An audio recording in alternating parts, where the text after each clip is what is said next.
रुद्र प्रताप मुश्किल से होया को अपने पास से दूर खींच पाए और शेष सामान्य पत्थरों को इकट्ठा करने के बाद वह मिरर रेज के भूलभुलैया की ओर बढ़े। हमेशा की तरह उन्होंने लेबिरिंथ में प्रवेश करने के लिए स्पेशल पोर्टल खोला और उसके माध्यम से आगे बढ़े, लेकिन जैसे ही उन्होंने पहला कदम रखा वह यथास्थिति में जम गए। उनके सामने एक ऐसा दृश्य था जिसे उन्होंने पहले कभी नहीं देखा था। यह क्या, यह क्या, यह क्या, यह क्या? उनके सामने अनगिनत मिरर रेट्स खड़े थे और उनके हर शब्द को हूबहू दोहराते हुए उनका सटीक अनुकरण कर रहे थे। लेकिन सबसे भयानक पहलू यह था कि प्रत्येक मिरर रेट का चेहरा रुद्र प्रताप के चेहरे के बिल्कुल समान था। उनके हृदय की धड़कन तेज हो गई और पूरे शरीर में सिहरन दौड़ गई। रुद्र प्रताप सिंहासन पर बैठे थे और उनका चेहरा किसी से भी अधिक पीला लग रहा था। उनकी शुष्क होंठों और झुकी पलकें उनके गहन थकावट की कहानी बयां कर रही थीं। जब उन्होंने पीछे मुड़कर सोचा तो यह विश्वास करना कठिन था कि इतनी छोटी अवधि में ऐसा परिवर्तन संभव हुआ है, विशेष रूप से जब अभी कुछ समय पहले तक उनकी ऊर्जा चरम पर थी। उन्होंने अंडरवर्ल्ड में रहते हुए अनेकों विचित्र और अप्रत्याशित अनुभव किए थे, लेकिन ये घटना उन सभी से अलग और कहीं अधिक डरावनी थी। जैसे ही उन्होंने मिरर रेट्स के भूलभुलैया में अपने संक्षिप्त अनुभव को याद किया, उनके शरीर में एक अनजानी सिहरन दौड़ गई। वह दृश्य उन्होंने कभी दोबारा नहीं देखना चाहा। और अब भी जब उन्होंने सामने खड़ी छायाओं को देखा तो उनके शरीर पर रोमांचक सिहरन दौड़ गई और रीढ़ की हड्डी में ठंडक फैल गई, जिससे उनका पसीना छूट गया। और उन्होंने लंबे समय तक थकान के साथ सिंहासन पर बैठे रहने के बाद धीरे धीरे खड़े होने का प्रयास किया, लेकिन उनके जैसे ही सभी बैठा हुआ रेट्स खड़े हो गए और उनकी हर चाल का अनुकरण करने लगे। हे भगवान! जब उन्होंने अपने धुंधले और अस्पष्ट नेत्रों से उन्हें घूरते दर्जनों रुद्र प्रताप जैसी छवियों को देखा तो वह भय से कांप उठे। यह अत्यंत खतरनाक था। धीरे धीरे उन्हें अपनी पहचान खतरे में पड़ती हुई महसूस होने लगी और उन्होंने अपनी आंखें कसकर बंद कर लीं। वह डर गए कि अगर उन्होंने मिरर रेट्स को और देखा तो शायद उनकी अपनी पहचान और अस्तित्व ही मिट जाएगा। उनके भीतर एक उन्माद उभर रहा था जो उन्हें अपनी ही भुजाओं को फाड़ने और अपने चेहरे को चीर डालने के लिए प्रेरित कर रहा था। अपनी समस्त सामान्य पत्थरों का उपयोग करने का अवसर भी न मिलने के कारण उन्होंने जल्दी से मिरर रेट्स के भूलभुलैया से बाहर निकलने का निर्णय लिया। मास्टर डोमिनिक अभी भी मास्टर रूम में प्रतीक्षा कर रही थी, अपने हिस्से के सामान्य पत्थरों के साथ। जब उन्होंने देखा कि रुद्र प्रताप तेजी से शेष पत्थरों के साथ लौट आए, सामान्यतः वह तुरंत घटनाओं की व्याख्या करते और उन्हें बतलाते, लेकिन अब वह इतना विचलित थे कि बोलने का साहस भी नहीं कर पाए और केवल अपनी पहचान को पुनः स्थिर करने की कोशिश में लगे रहे। उन्होंने स्वयं से सवाल किया कि क्या उन्होंने खुद से भी अधिक भयावह किसी अस्तित्व की रचना कर दी थी। तब से रुद्र प्रताप ने कभी भी मिरर रेट्स के भूलभुलैया का दौरा नहीं किया। उनके अस्तित्व पर यह खतरा एक ऐसा तनाव था जो उन्होंने पहले कभी अनुभव नहीं किया था।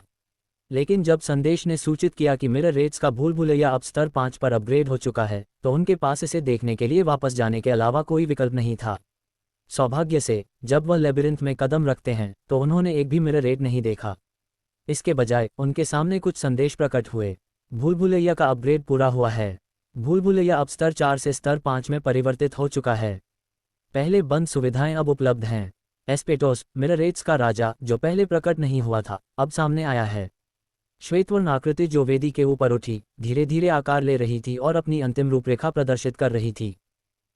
रुद्र प्रताप चिंतित थे कि एस्पेटोस भी उनकी तरह उनकी उपस्थिति का अनुकरण कर सकता है, लेकिन जब उन्होंने उसकी अंतिम आकृति देखी तो राहत की सांस ली। एस्पेटोस ने पूरे शरीर और सिर को ढकते हुए एक धूसर वस्त्र धारण किया था और केवल चेहरे के स्थान पर गहरा काला साया था। एस्पेटोस, सर्वदृष्टि मिरर और मिरर रेट्स का राजा जाग चुका है। एस्पेटोस, मिरर रेट्स का राजा, अपनी निष्ठा व्यक्त करता है। मिरर रेट्स का राजा सबसे भयानक नकल करने वाला और अंडरवर्ल्ड का सक्षम जादूगर है। वह उन निराकार रेट्स पर शासन करता है जो मृत्युवार पर खड़े प्राणियों की आत्माओं जैसे होते हैं। नवजात मिरर रेट्स के कबीले ने अपने जागृत राजा से मिलकर गर्व महसूस किया। नवजात एस्पेटोस को अभी अपने राजा के रूप में मूल्य साबित करना था। जब तक वह अपनी खाली आत्मा को किसी अन्य अस्तित्व से नहीं भरता, वह किसी अन्य मिरर रेट से अलग नहीं था। रुद्र प्रताप ने संदेशों को देखकर फिक्र भरी भौहें तानी। उन्होंने फिर से पुष्टि की कि मिरर रेट्स की विशेषता उनके अनुकरण की क्षमता में है। अब जिन मिरर रेट्स की वास्तविक पहचान कभी जानी नहीं जा सकती, वे अपने भूलभुलैया से बाहर नहीं जा सकते थे। ये स्वाभाविक था कि केवल उनके मालिक ही उन्हें देख सकता था। उनके पास अनुकरण करने के लिए कोई और नहीं था। एस्पेटोस ने धीरे धीरे एक आकृति धारण करनी शुरू की और वह अजीब रूप से परिचित प्रतीत हुई। रुको, रुको! रुद्र प्रताप घबराहट में कमांड देने से खुद को रोक नहीं पाए और सौभाग्य से एस्पेटोस ने उनकी आज्ञा मानी। लेकिन उसने पहले के रूप में वापस नहीं आया और वह रुद्र प्रताप का विकृत संस्करण प्रतीत हुआ। उसकी भद्दी उपस्थिति को देखकर रुद्र प्रताप ने सावधानीपूर्वक चेतावनी दी, कोई भी मुझे अनुकरण न करे। सौभाग्य से एस्पेटोस ने रुद्र प्रताप की बात समझ ली और आगे बदलने से रोक गया।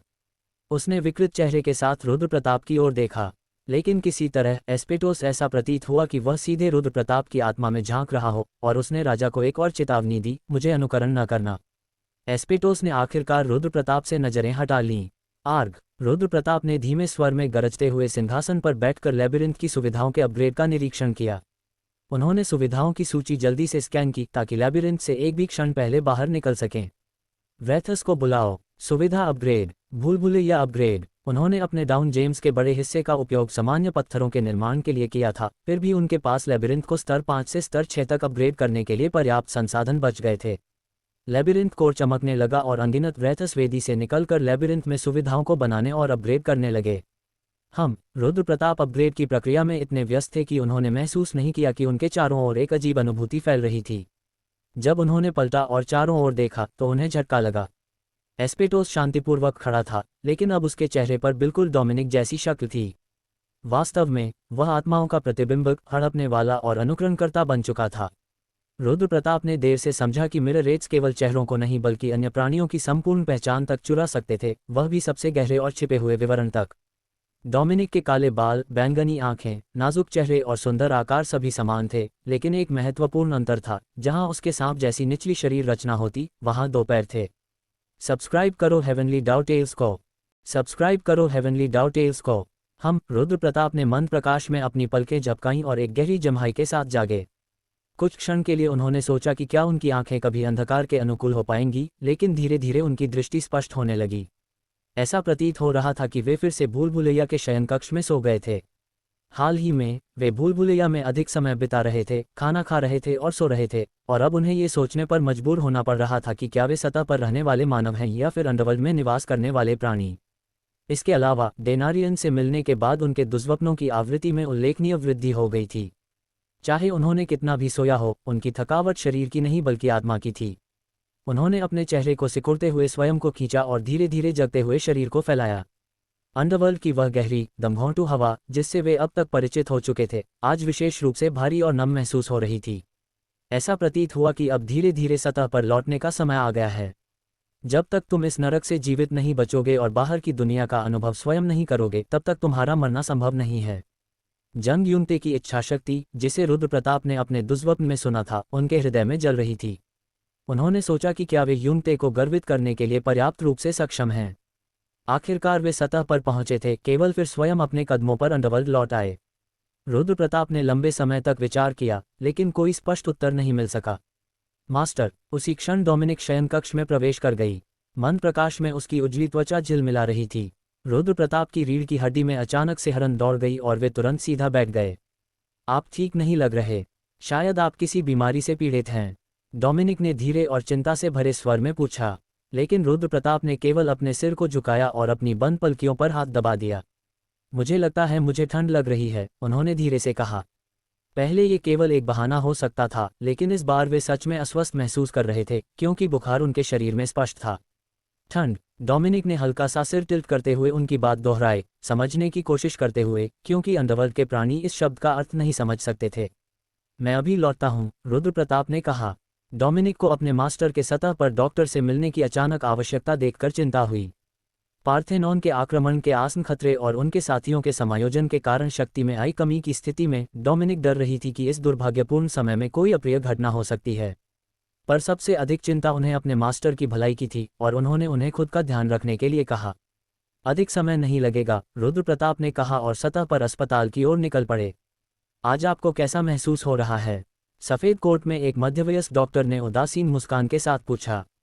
मुझे हल्का बुखार है, सांस लेने में कठिनाई है और शरीर भारी लग रहा है, रुद्र प्रताप ने उत्तर दिया। कोई खांसी या कफ नहीं। नहीं, डॉक्टर ने रोबोटिक शैली में उनका परीक्षण किया और व्यवस्थित ढंग से कुछ फ्लू की दवा निर्धारित की। अच्छा, अब फ्लू का मौसम है, मेरे द्वारा दी गई दवा लें, यदि ठीक न हो तो वापस आएं। डॉक्टर ने फिर से अपने चार्ट में खो जाते हुए अत्यंत सामान्य टिप्पणी की। रुद्र प्रताप ने भौहें सिकुड़ते हुए सिर झुकाया और अस्पताल से बाहर निकल गए। उन्होंने सोचा कि यह शायद उनकी खराब स्थिति के कारण अधिक संवेदनशील होने की प्रतिक्रिया हो सकती है। सही से आराम न कर पाने के कारण उन्होंने सतह पर लौटने के बजाय अपने घर की ओर रुख किया। और जैसे ही उनका सिर बिस्तर से टकराया वे तुरंत सो गए। दवा लेने के बावजूद उन्होंने लंबी नींद ली और अंततः जागे। रुद्र प्रताप ने जोर से धड़कते सिर को पकड़ा और बाद में दवा ली। लेकिन जब उन्होंने पानी की बोतल का ढक्कन खोला तो उन्होंने कुछ अजीब देखा। बिस्तर पर रहस्यमय छोटे टुकड़े पड़े थे जो पहले नहीं थे। कई दिनों तक घर न लौटने के कारण उन्होंने सोचा कि यह धूल होगी, लेकिन जब उन्होंने हाथ से झटकने की कोशिश की तो ये टुकड़े हाथ में चिपक गए। उन्होंने टुकड़ों का निरीक्षण किया और देखा कि यह कुछ प्रकार का केराटिन या प्लास्टिक जैसा दिख रहा था। रुद्र प्रताप ने ज्यादा ध्यान नहीं दिया और इन्हें झाड़कर कचरे में फेंक दिया। कार्ग उन्होंने जोर से जम्हाई ली और बाथरूम की ओर बढ़े। ठंडे पसीने से तर उन्होंने जल्दी से शावर लेने के लिए अपनी शर्ट उठाई, लेकिन देखा कि रहस्यमय टुकड़े शर्ट की आंतरिक परत पर भी थे। उन्होंने तुरंत पीछे हाथ बढ़ाया और देखा कि उनकी पीठ पर नीली रंगत वाली चोटियां और दाग थे। रुद्र प्रताप एक पल के लिए ठहरे। ये टुकड़े उनके अपने त्वचा के थे जो वह खो रहे थे और उनके नीचे महीन स्केल्स प्रकट हो रहे थे। स्केल्स, उनके हृदय की धड़कन तेज हो गई। डोमिनिक और नागू जैसी स्केल्स अब उनके शरीर के उन हिस्सों में उभर रही थीं जहां ये कभी नहीं होना चाहिए था। उन्होंने अपनी पीठ पर हाथ फेरते हुए सोचा कि शायद ये केवल उनकी कल्पना है, लेकिन स्केल्स हटी नहीं। ऐसा लग रहा था जैसे वे जन्मजात उनकी त्वचा का हिस्सा हों। उनका खरोंचना बढ़ गया और उनकी उंगलियां त्वचा को जोर से फाड़ रही थीं। त्वचा लाल होने लगी और रक्त बहने लगा, पर स्केल्स वहीं मौजूद थे। कोई संदेह नहीं कि इन स्केल्स का मूल कारण भूलभुलैया था। रुद्र प्रताप तुरंत अंडरवर्ल्ड लौट आए। मास्टर, आप लौट आए, डोमिनिक ने स्वागत किया, लेकिन रुद्र प्रताप ने उसकी ओर ध्यान न देते हुए सीधे उसकी पूंछ की ओर देखा।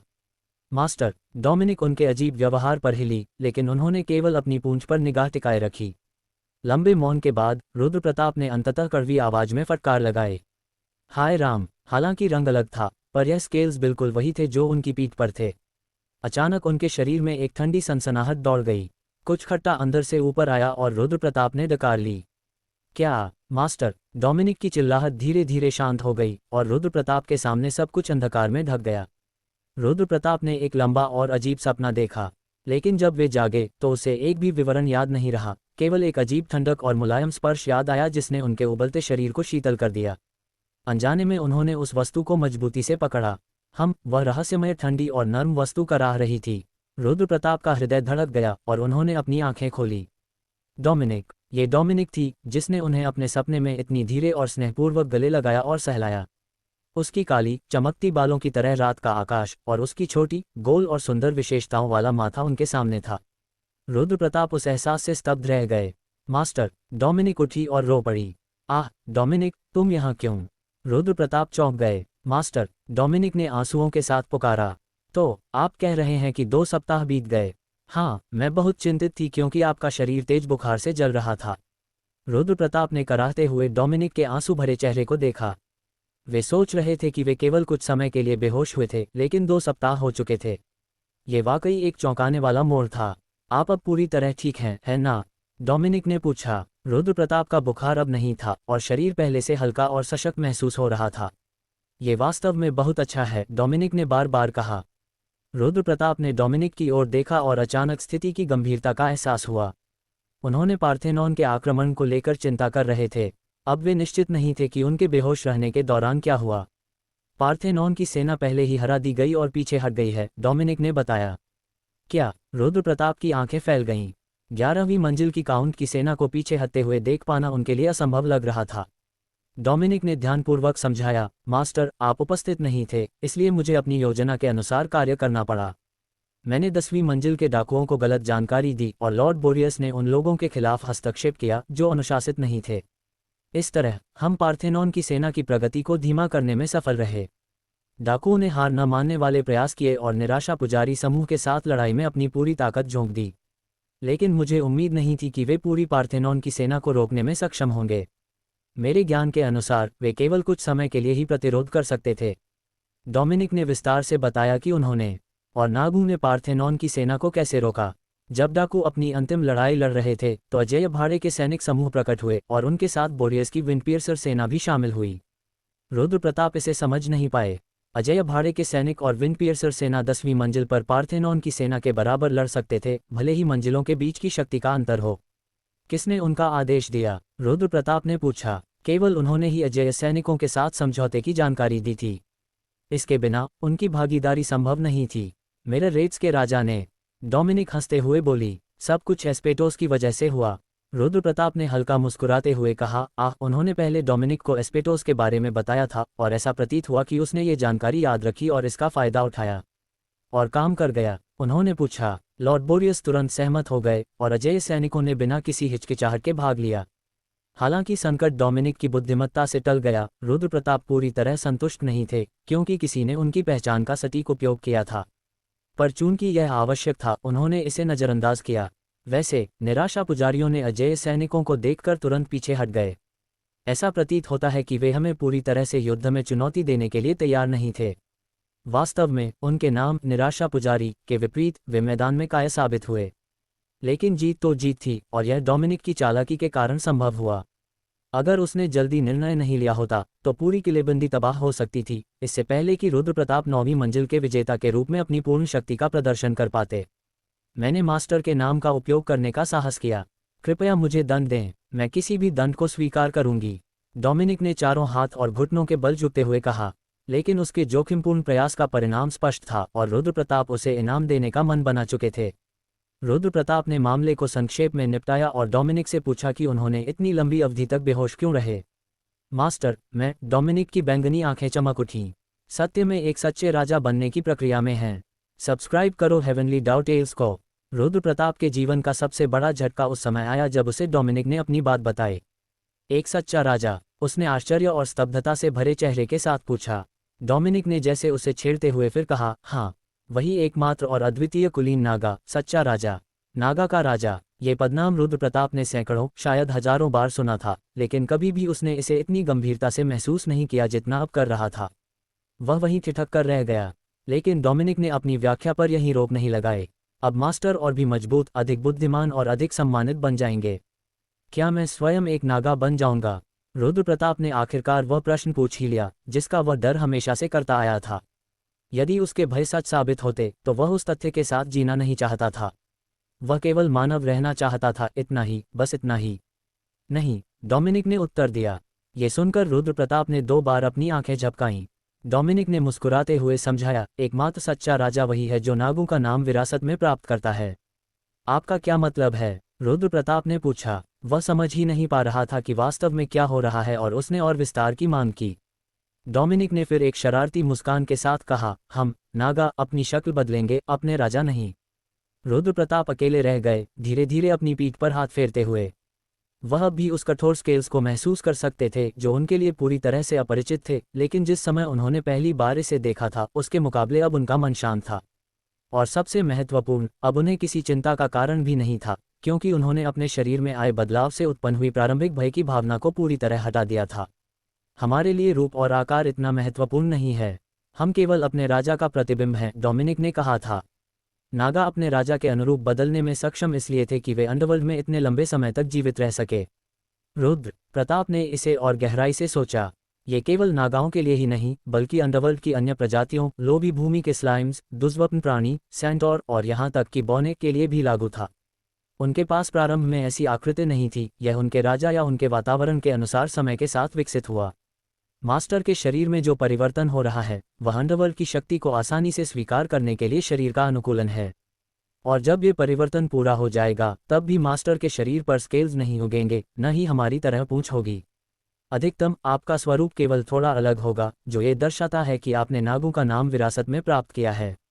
डोमिनिक ने ठीक उसी समय रुद्र प्रताप के सबसे गहरे भय को समझते हुए उन्हें आश्वस्त किया कि उनके भय सच्चाई में कभी नहीं बदलेंगे।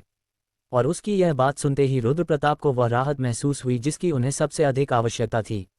हाँ, रुद्र प्रताप ने अंततः आराम की सांस ली। शायद यह उनके लंबे समय से जमा हुए तनाव का निवारण था, लेकिन उन्होंने खुद को हंसते हुए पाया। अज्ञान वास्तव में भयावह होता है। जब वे अज्ञानी थे तब केवल डर और अनिच्छा ही महसूस होती थी, लेकिन अब जब वे पूरी तरह सचेत थे उन्हें केवल उत्साह महसूस हुआ। केवल यह विचार कि उनकी रूपांतरण प्रक्रिया के अंत में उन्हें कितनी अद्भुत शक्तियां प्राप्त होंगी उन्हें रोमांचित कर रहा था। नागा राजा, हम, रुद्र प्रताप ने धीरे से खुद से कहा और उनकी आवाज़ पूरे शांत शयन कक्ष में गूंज उठी। दुलाहान हीरोग्रेड बाल्जार्क ने रूपांतरित किया। बाल्जार्क ने दुलाहान हीरोग्रेड से डेथ नाइट एलीट तक उत्क्रमित किया। उसके सम्मान को दाग देने वाले शूरवीर मृत्यु के श्राप को अंततः मिटा दिया गया है। अब वह अपने राजा की विजय के लिए सम्मानपूर्वक युद्ध करने के लिए तैयार है। रूपांतरण के बावजूद बाल्जार्क का स्वरूप ज्यादा नहीं बदला। उसका सिर, जो पहले उसकी तरफ ग्रोटेस्क्यूली टिका रहता था, अब कंधों के ऊपर स्थिर रूप से बैठा था। डेथ नाइट्स अपनी सेनाओं का नेतृत्व करने में अत्यधिक करिश्माई होते हैं और उनकी व्यक्तिगत शक्ति भी प्रबल होती है। बाल्जार्क जिस भी युद्ध में हिस्सा लेता है, मृत अधीनस्थ और अन्य अंडरवर्ल्ड के प्राणी उसकी शक्ति से अधिक सक्षम हो जाते हैं। विशिष्ट क्षमता, डेड का गर्जन, प्राप्त किया गया। ये गर्जन केवल नरक में सुना जा सकता है और सुनने वाले सभी जीवित प्राणियों को लकवा मार देता है। लकवाग्रस्त प्राणी मृत प्राणियों के लिए शिकार बन जाते हैं। हा, मेरे राजा, बाल्जार्क ने खुशी से अपने पैरों पर गिरते हुए हंसी की। आमतौर पर उसका सिर इस समय गिरकर लुढ़क जाता, लेकिन अब वह स्थायी रूप से उसके शरीर से जुड़ा प्रतीत हो रहा था। क्या तुम्हारा सिर अब हमेशा के लिए शरीर से जुड़ गया है? रुद्र प्रताप ने पूछा। अंडरवर्ल्ड के सभी राक्षस डरावने थे, लेकिन दुलाहान सबसे विचित्र और भयावह था। बाल्जार्क ने हंसते हुए अपने हाथ उठाए और सिर को निकाल लिया। नहीं, मेरी सबसे बड़ी शक्ति यही मजबूत सिर है। वह अपने सिरहीन होने पर गर्वित प्रतीत हुआ। रुद्र प्रताप समझते हुए सिर हिलाया, क्योंकि अब वह बाल्जार्क की अजीब हरकतों के आदी थे। बाल्जार्क से मिलने के बाद रुद्र प्रताप क्वांस के पास पहुंचे। नागा योद्धा हीरो ग्रेड क्वांस ने रूपांतरित किया। क्वांस ने योद्धा हीरो ग्रेड से नागा गार्ड एलीट तक उत्क्रमित किया। जो वीर योद्धा अपने मास्टर के लिए लड़ते हुए अत्यंत समर्पित था, अब वह और भी अधिक प्रतिबद्धता के साथ मास्टर की विजय के लिए लड़ेगा। नागा गार्ड्स अपनी पूरी शक्ति तब दिखाते हैं जब वे अपने राजा की रक्षा में लगे होते हैं। आयरन कर्टेन नामक अनोखी क्षमता प्राप्त की गई, जो सक्रिय होने पर किसी भी जीव को उनके कड़े रक्षात्मक घेरे में प्रवेश करने से रोकती है। काले नागा लोहारों द्वारा निर्मित कवच में क्वांस बेहद मजबूत और भयानक लग रहा था। उसके शरीर को ढकते बड़े और कठोर स्केल्स ने उसे एक अतिरिक्त कवच प्रदान किया था, और उसके चेहरे पर लोहे जैसी प्लेट ने उसे और भी भयानक बना दिया था। मेरी वफादारी मेरे राजा के प्रति, उसने गर्जन किया। रुद्र प्रताप क्वांस की अटूट वफादारी से संतुष्ट होकर रिक्षाशा की ओर बढ़े, जो अभी अभी अपनी रूपांतरण प्रक्रिया पूरी कर रही थी। पेड़ की छाल जैसी परतें धीरे धीरे झड़ रही थीं और जमीन पर गिर रही थीं। अत्यधिक संख्या में संदेश और प्रकाश की चमकें प्रकट हुईं, जो बाल्जार्क और क्वांस की संयुक्त चमक से भी अधिक थीं। अंडर एल्फ रेंजर रिक्षाशा ने रूपांतरित किया। रिक्षाशा ने अंडर एल्फ रेंजर से अंडर एल्फ रनर तक उत्क्रमित किया। अंडरवर्ल्ड में घूमने वाली यह महिला अपने राजा की सेवा में पूरी निष्ठा के साथ लगी और अब किसी भी आदेश को बिना हिचकिचाहट पूरा करने के लिए तैयार है। वफादारी और सेवा नामक अनोखी क्षमता प्राप्त हुई। वह अपने राजा के आदेश का पालन करते हुए वास्तविक आनंद और संतोष प्राप्त करती है। शैडो ब्लेड नामक अनोखी क्षमता प्राप्त हुई। ये छोटा खंजर अंधकार में तेज, छुपा और घातक है और सबसे मजबूत कवच से भी सुरक्षित नहीं बच सकता। जब प्रकाश हट गया, रुद्र प्रताप अनजाने में रिक्षाशा की ओर देखा और अपनी सांस रोक लिया। वह अपनी पिछली तुलना में अद्वितीय सुंदर बन चुकी थी। मेरे एक और अकेले मास्टर, रिक्षाशा ने कहा। वह लगभग काले पैंथर जैसी लग रही थी। उसकी काली त्वचा उसकी पूरी तरह से टोन्ड मांसपेशियों को दर्शा रही थी और सिर झुकाने का साधारण इशारा भी जीवंत प्रतीत हो रहा था। रुद्र प्रताप अनजाने में उसकी लंबे और सुंदर पैर देखकर निगल गए।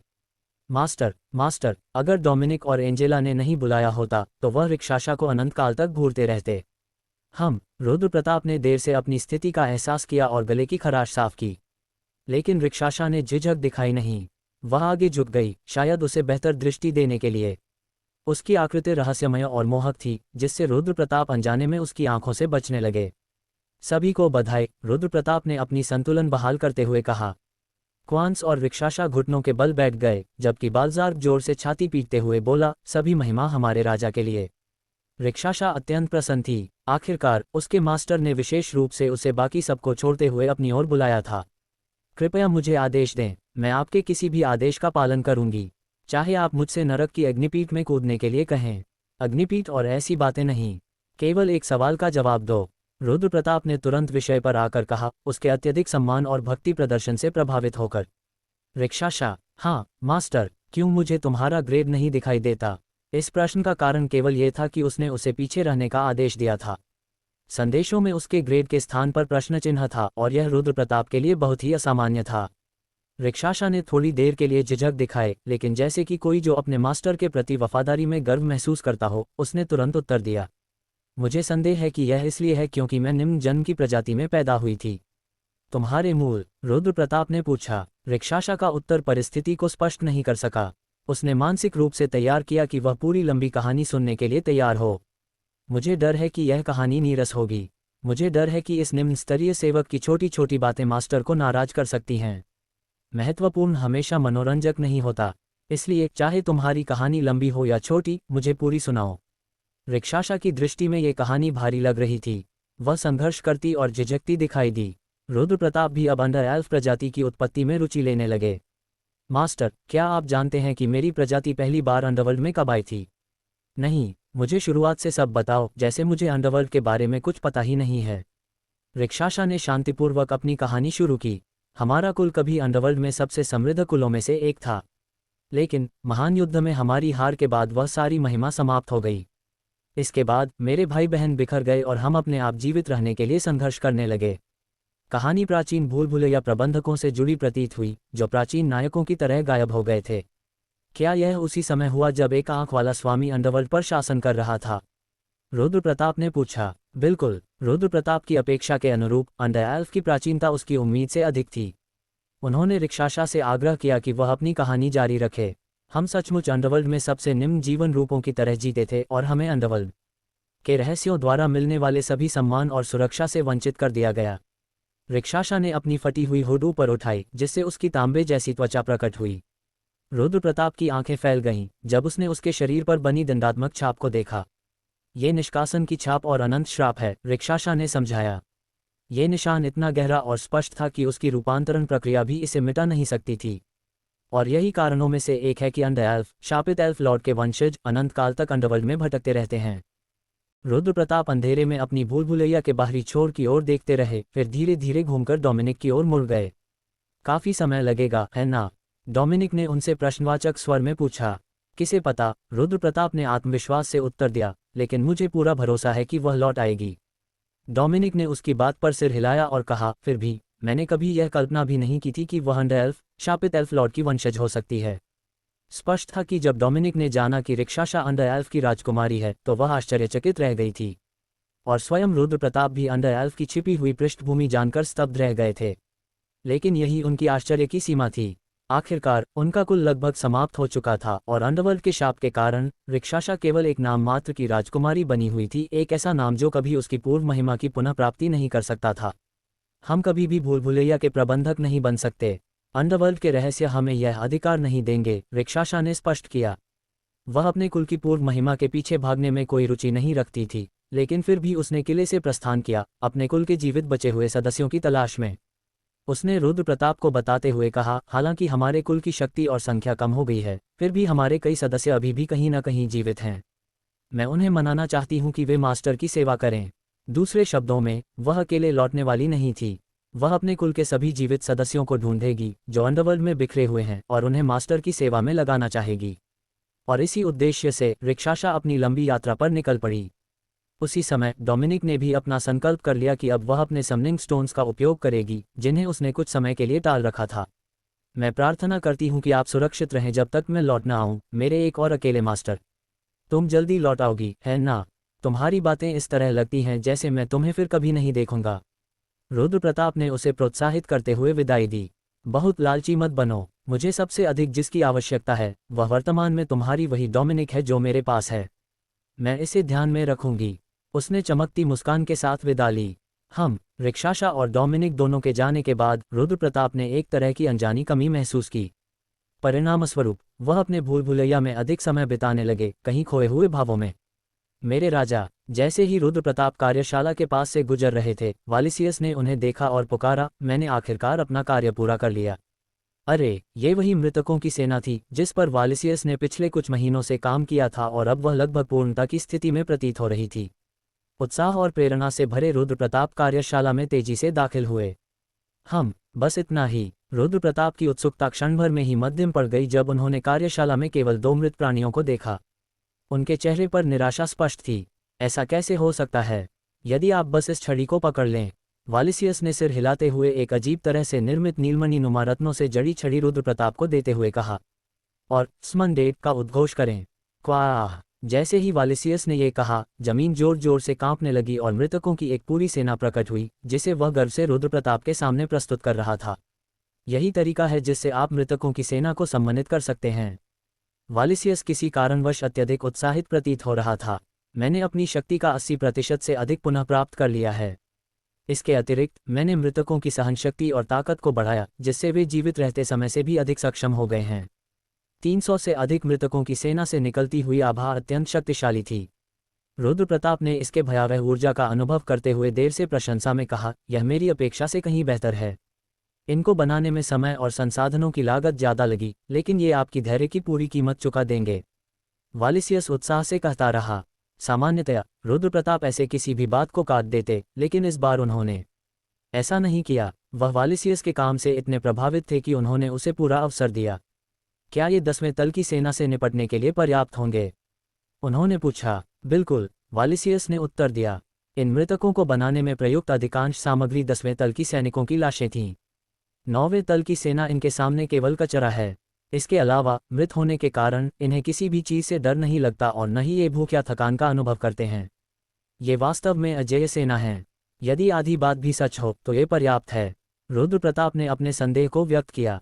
वालिसियस के दावे जितने साहसिक हो रहे थे, रुद्र प्रताप उतने ही सावधान थे। उन्होंने बालजार्क को बुलाया। ओह, ये लोग हैं। बालजार्क ने मृतकों की सेना को देखते ही तुरंत महसूस किया कि ये उसके समान शक्ति और स्वतंत्रता के प्रतीक हैं। ये वही सेना है जिसे तुम अब नेतृत्व करोगे, रुद्र प्रताप ने कहा। इनके साथ ऐसा कुछ भी नहीं जिसे मैं नहीं कर सकता। बालजार्क ने गर्जना की। शायद यह इसलिए था कि उसे अब अकेलेपन का अनुभव नहीं करना पड़ रहा था, और वह लगभग करुणामय स्वर में चीखा।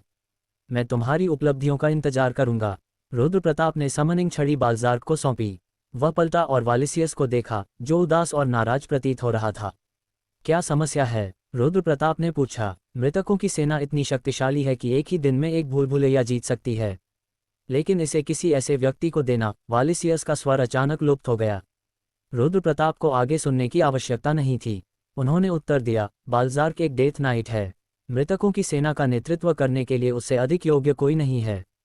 फिर भी वालिसियस जितना भी नाराज था, रुद्र प्रताप ने उसे और अधिक नहीं सुनने दिया। रुको, अगर मुझे उस पर भरोसा नहीं होता तो मैं ये कदम कभी नहीं उठाता। और हाँ, और कोई बकवास मत करना। वालिसियस रुद्र प्रताप के शब्दों पर चुप हो गया। शायद वह अपनी कमजोर स्थिति को देखकर ही निराश हो गया था।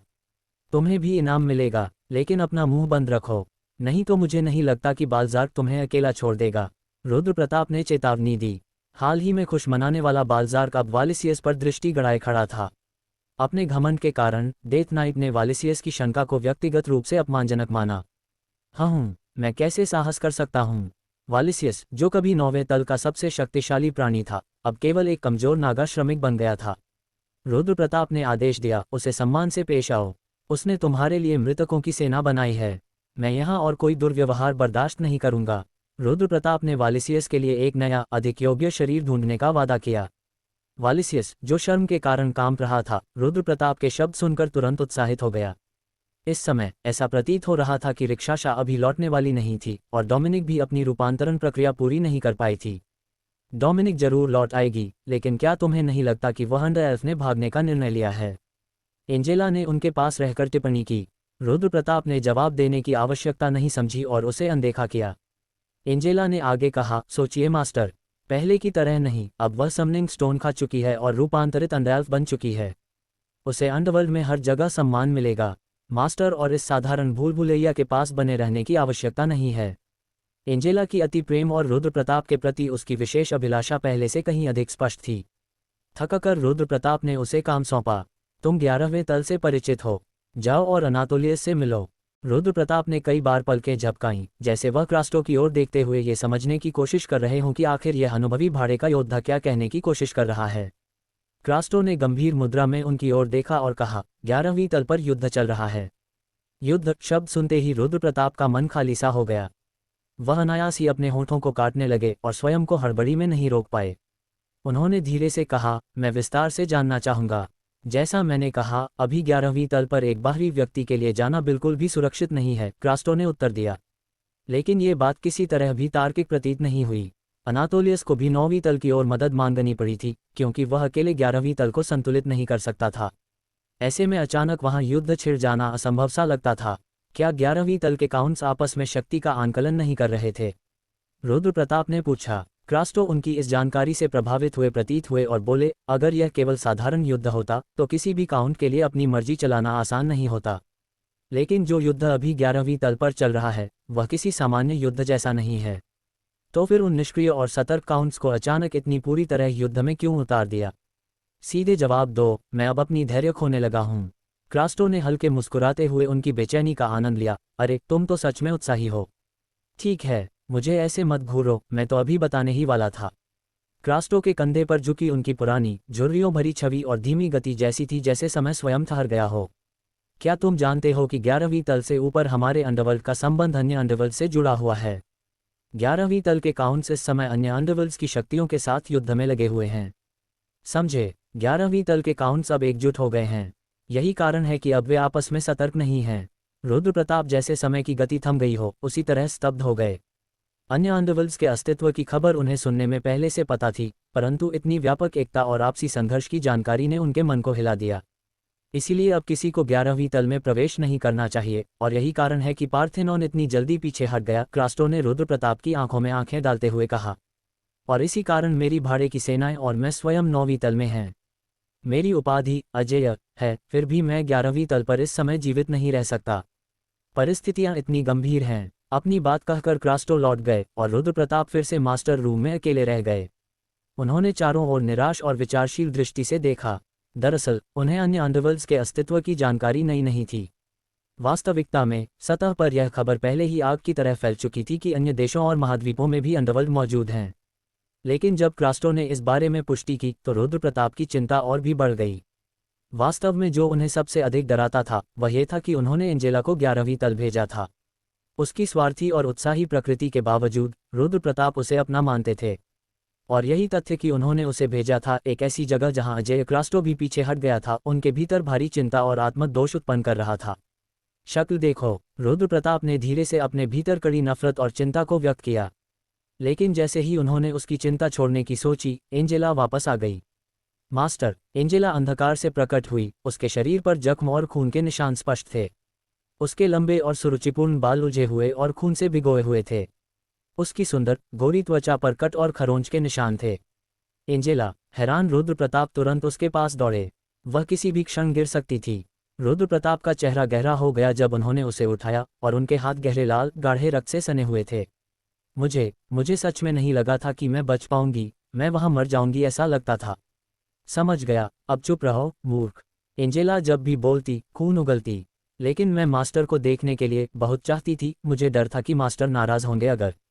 बोलना बंद करो। रुद्र प्रताप ने उसे रोकने की कोशिश की, लेकिन उसकी आंखें लगभग बुझ रही थीं। फिर भी वह बोली, मैं घर लौट आई हूँ।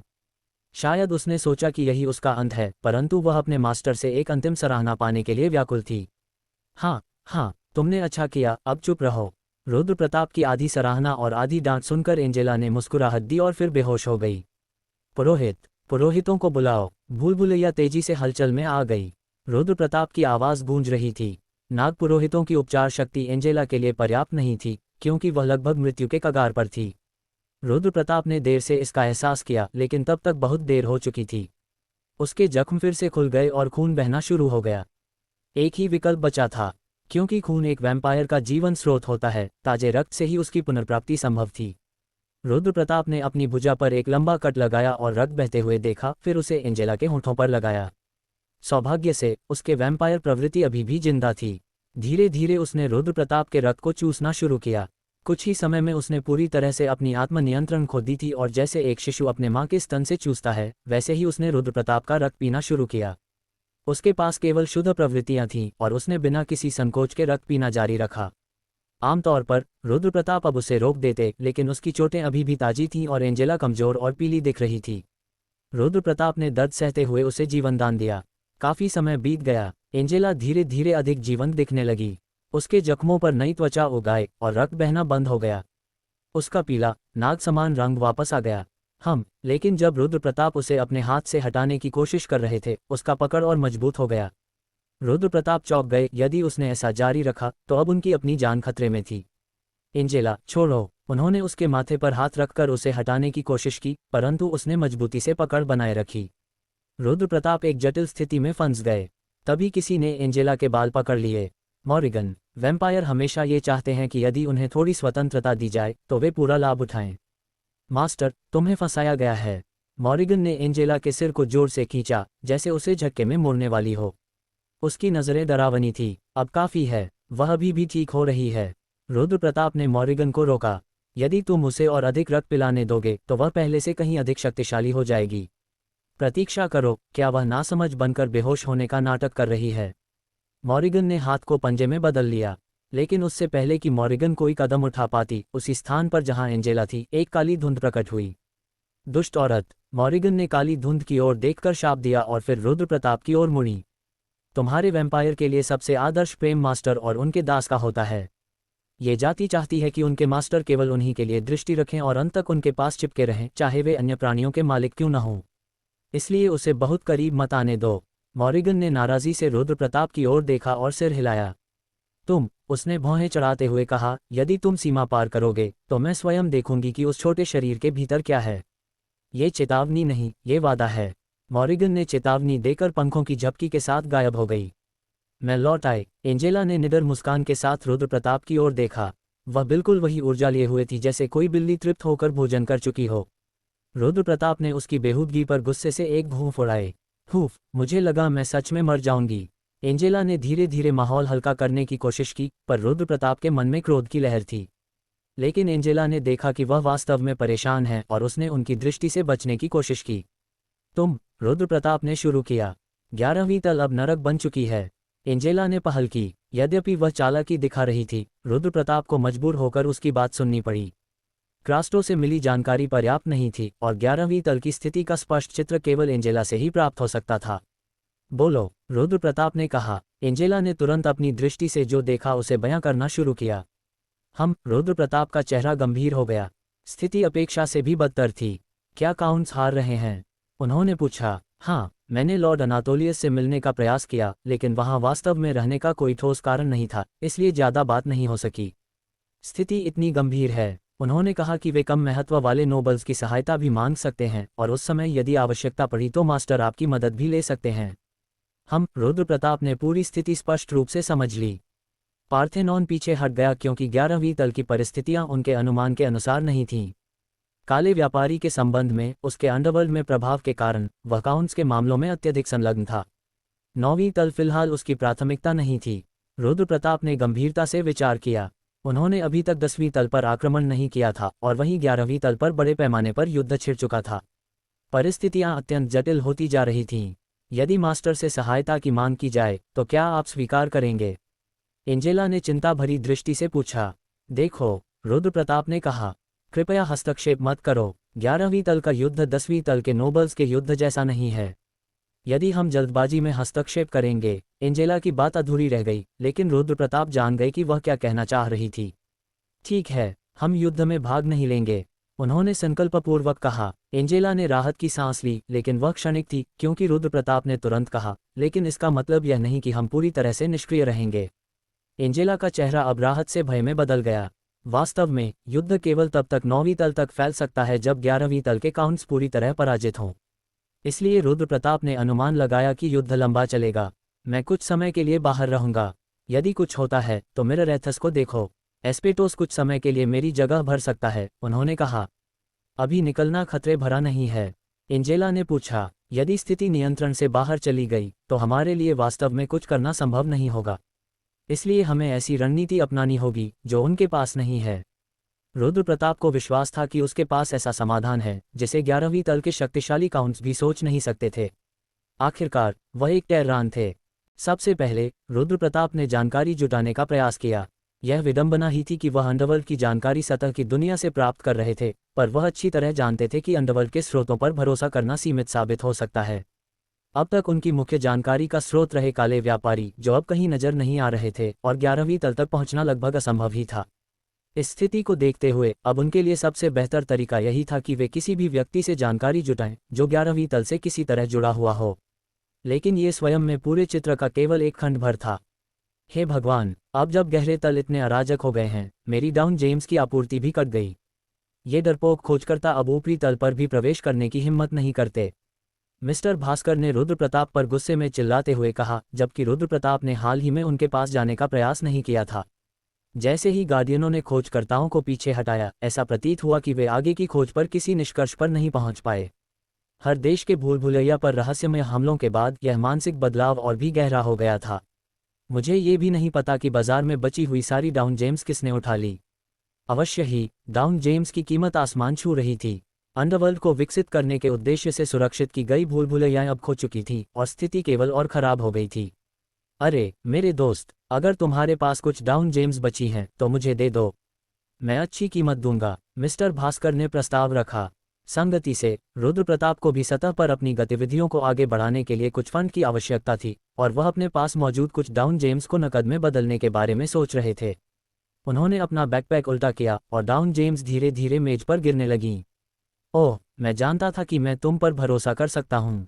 मिस्टर भास्कर का चेहरा मेज पर पड़ी डाउन जेम्स की विशाल ढेर को देखकर खिल उठा। चलो देखते हैं, अधिकतर मिड ग्रेड हैं। क्या तुम अंडरवर्ल्ड में कैंपिंग कर रहे थे? तुम्हारे पास इतनी डाउन जेम्स कैसे हैं? रुद्र प्रताप ने मिस्टर भास्कर की ओर देखा, जो डाउन जेम्स की मूल्यांकन में पूरी तरह मग्न थे, और फिर उन्होंने एक और डाउन जेम उनके पास सरका दी। ये सर्वोच्च श्रेणी की डाउन जेम नहीं है? मिस्टर भास्कर चौंकते हुए बोले। उसकी चमकदार रंगत ही अन्य सभी डाउन जेम्स से पूरी तरह अलग थी और आकार एक मुट्ठी के बराबर था। मिस्टर भास्कर की आंखें उस भव्य टुकड़े को देखकर लगभग पीछे की ओर लुढ़क गईं। मिस्टर भास्कर धीरे धीरे उसे उठाने के लिए हाथ बढ़ाने लगे, लेकिन रुद्र प्रताप ने तुरंत उसका हाथ और जेम पीछे खींच लिया, कहते हुए, जानकारी चाहिए। मुझे जानकारी चाहिए। बताए, किस तरह की जानकारी चाहिए? अगर मैं जानता हूं तो मैं सब बता दूंगा। क्या वास्तव में ये सर्वोच्च श्रेणी की डाउन जेम्स इतनी कीमती हैं? रुद्र प्रताप ने अपने भीतर सोचा और मिस्टर भास्कर की अत्यधिक उत्साही अभिव्यक्ति को देखा। उन्होंने कहा, मैं 11वीं तल से जुड़ी हर जानकारी चाहता हूं, साथ ही पिछले युद्ध में क्या हुआ उसकी पूरी विस्तारपूर्ण जानकारी। सर्वोच्च श्रेणी की डाउन जेम के प्रति उसके ललचाने जैसी नज़र के बावजूद मिस्टर भास्कर जल्दी ही चुप हो गए जब पिछले युद्ध का उल्लेख हुआ। आप पिछले युद्ध से मतलब रखते हैं? सतह और अंडरवर्ल्ड के बीच हुए 10 साल पहले के युद्ध से, जिसके बाद शांति स्थापित हुई, और अंडरवर्ल्ड में हुए किसी भी आगामी युद्धों से, रुद्र प्रताप ने पुष्टि की। मिस्टर भास्कर कुर्सी पर धड़ाम से बैठ गए। वे भ्रमित और शायद हिचकिचा रहे थे, लेकिन रुद्र प्रताप ने फिर से अपनी जेब में हाथ डाला। इस बार उन्होंने एक नहीं बल्कि 2 सर्वोच्च श्रेणी की डाउन जेम्स बाहर निकाली। उन्होंने कहा, तुम्हारी जानकारी की गुणवत्ता के आधार पर मैं तुम्हें सभी सर्वोच्च जेम्स दूंगा। और हाँ, मैं पुरानी कीमतों पर ही सौदा करूंगा। तब तुम्हारे पास और भी थे? मिस्टर भास्कर आश्चर्य में हकलाने लगे। रुद्र प्रताप ने कोई उत्तर नहीं दिया, बल्कि डाउन जेम्स को वापस अपनी जेब में रखकर सोफे पर वापस बैठ गए।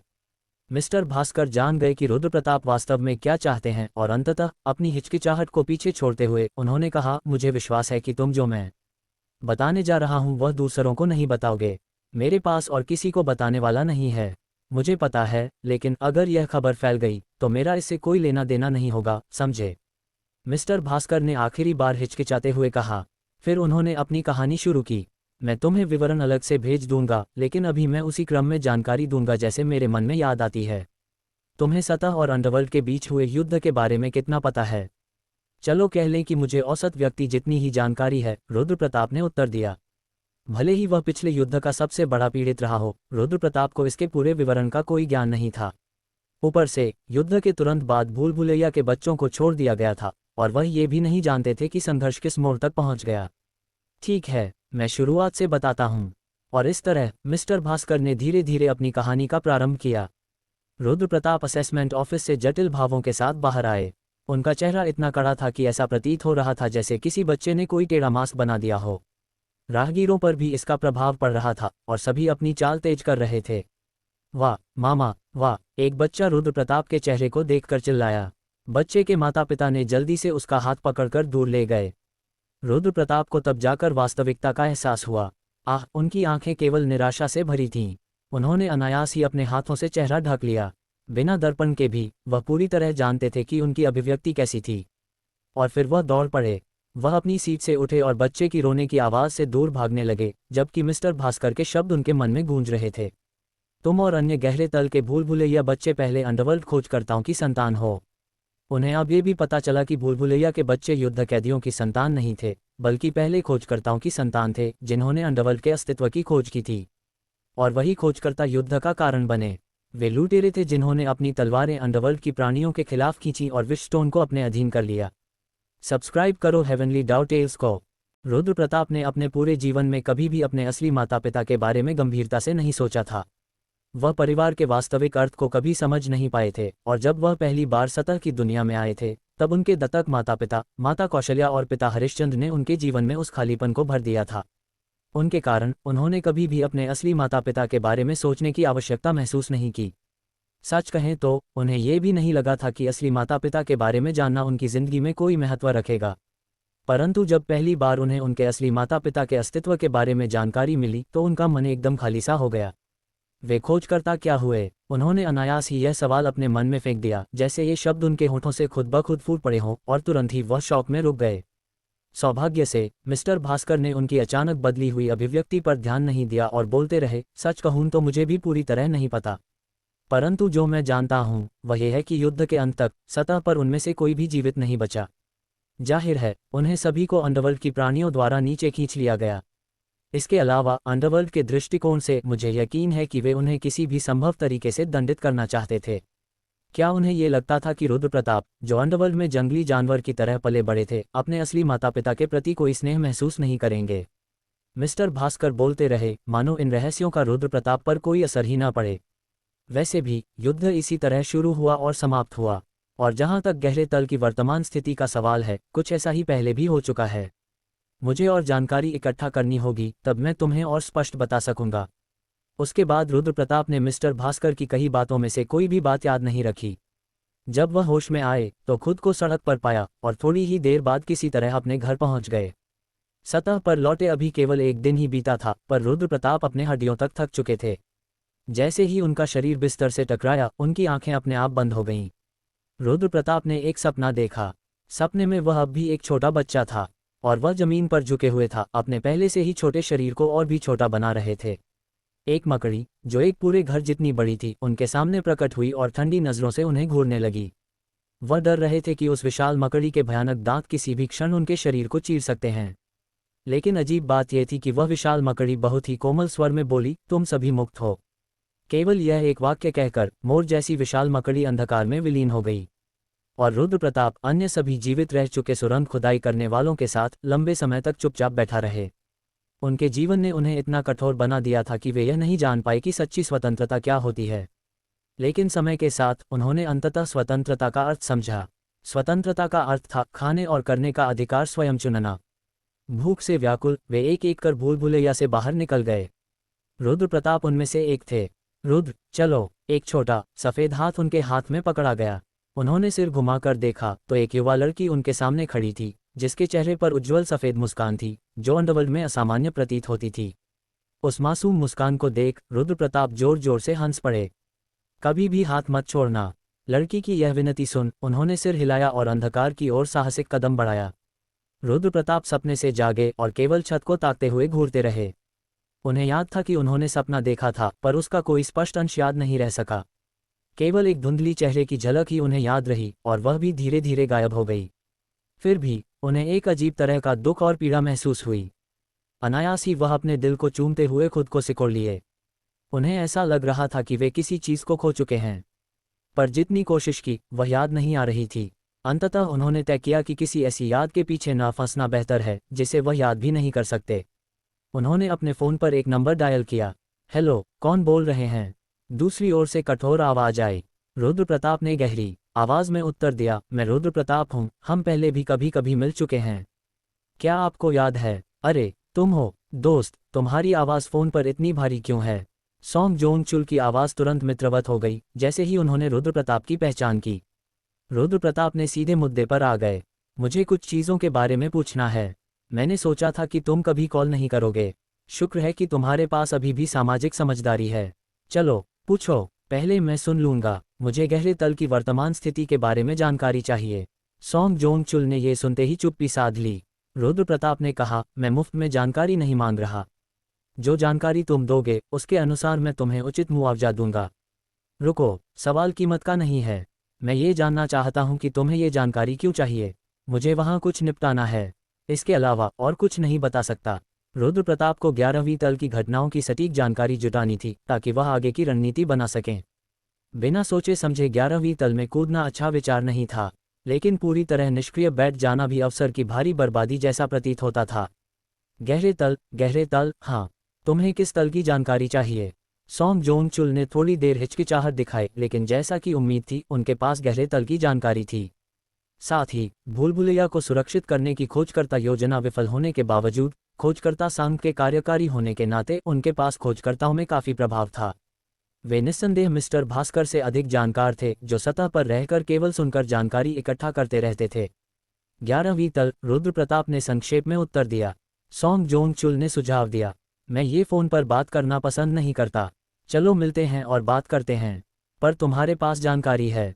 अरे, तुम सोचते हो मैं किसी व्यस्त व्यक्ति को केवल कॉफ़ी के लिए बुलाऊंगा? पहले मिलते हैं। व्यक्तिगत रूप से मिलने में ही बातें साफ होंगी। ठीक है, कहाँ मिलना है? मैं पता भेज दूंगा, बस वहाँ पहुँच जाओ। मैं दोहराता हूँ, यार, क्या तुमने अपनी पूरी जिंदगी झूठ सुनते हुए बिताई है या क्या? रुद्र प्रताप ने इस हल्के फुल्के व्यंग्य को सुनकर हामी भरी और निकलने की तैयारी करने लगे।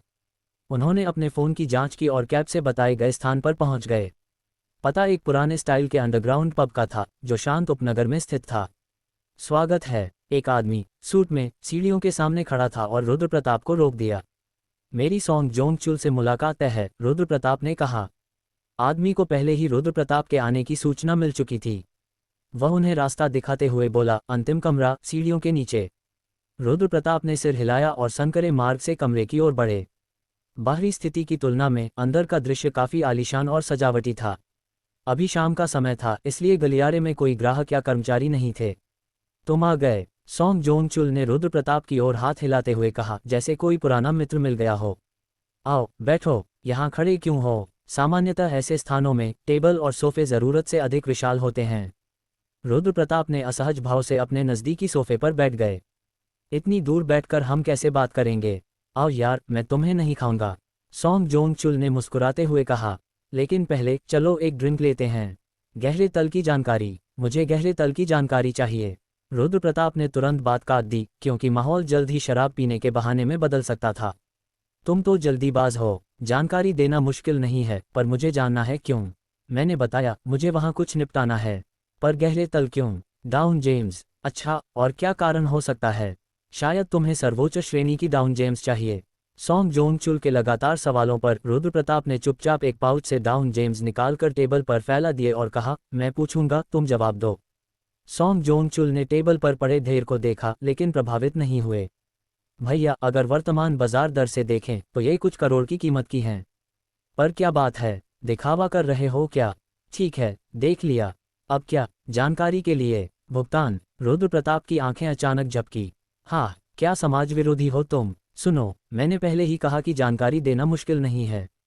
फिर क्यों मुझे किसी टूरिस्ट इन्फो सेंटर के पार्ट टाइम कर्मचारी की तरह ट्रीट कर रहे हो? क्या लगता है मैं ये सब केवल कुछ पैसा कमाने के लिए कर रहा हूँ? सॉन्ग जोंग चुल ने निराशा जताई कि रुद्र प्रताप ने उनकी मित्रता के इशारे को नज़रअंदाज कर दिया। लेकिन रुद्र प्रताप पीछे मुड़कर देख रहे थे और यह समझ नहीं पा रहे थे कि वह ऐसा क्यों कर रहे थे।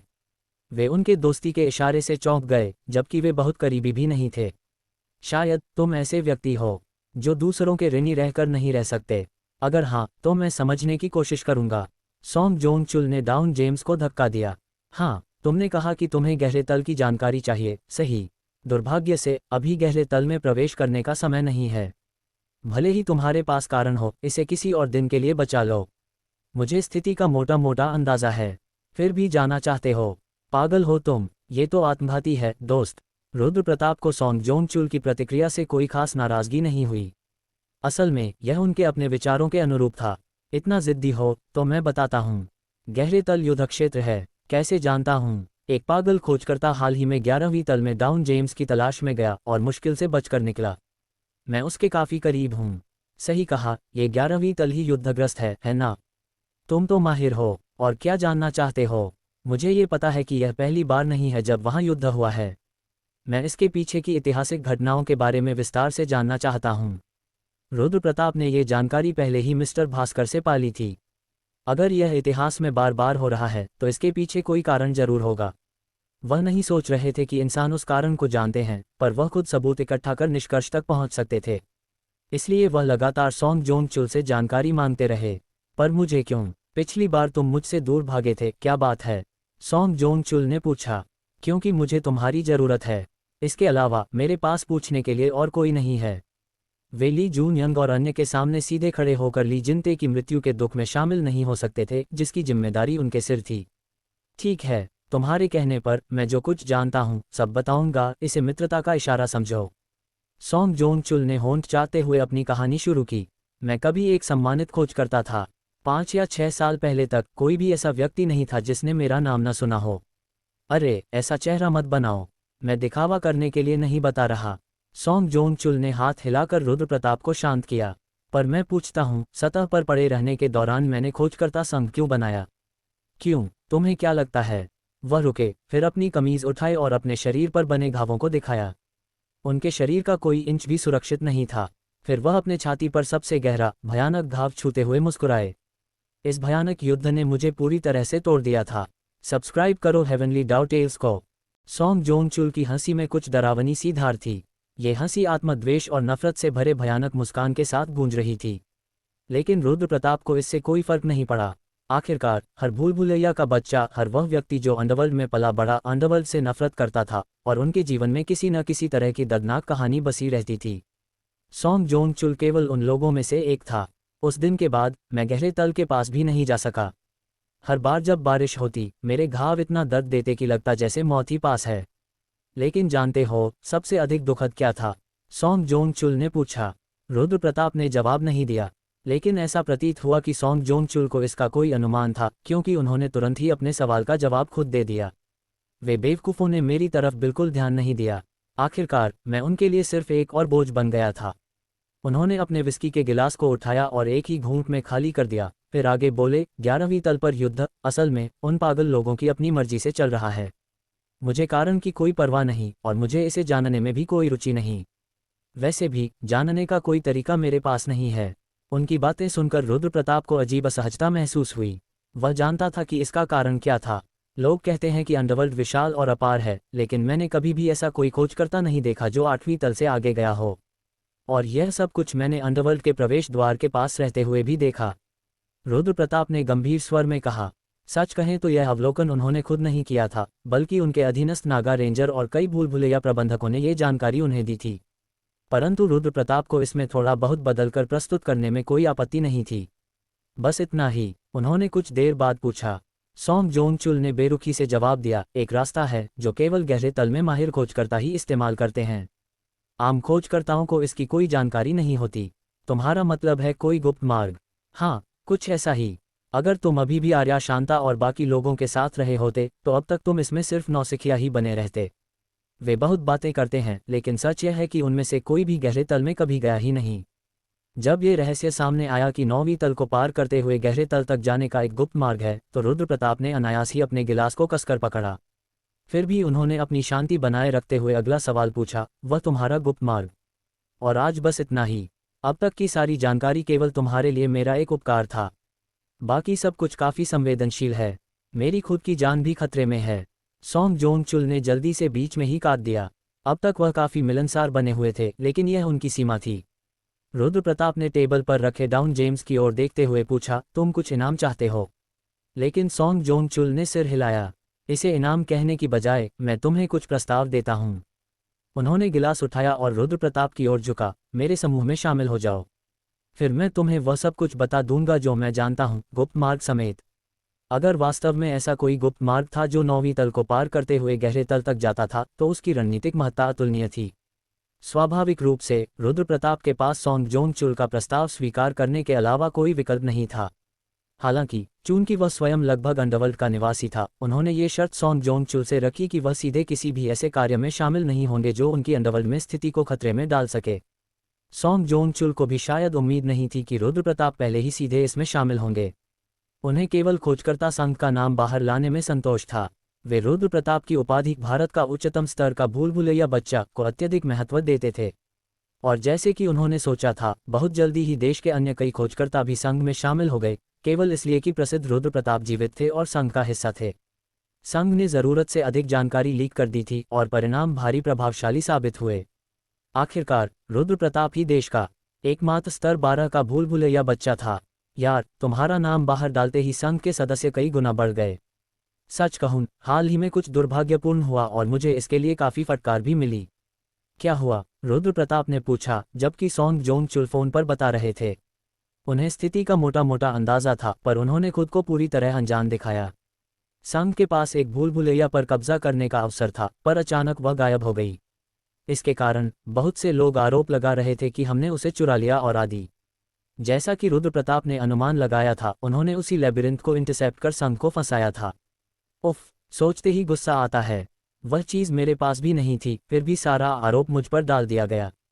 उन्होंने मुझे चोर बना दिया, जो कुछ मैंने किया ही नहीं।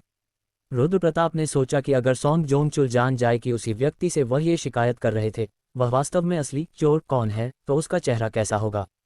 हालांकि ये केवल सोच में ही था, वास्तविकता में ऐसा कभी नहीं हो सकता था। सॉन्ग जोंगचुल कभी यह नहीं जान पाएंगे कि रुद्र प्रताप ने लेबिरिंथ को इंटरसेप्ट किया था।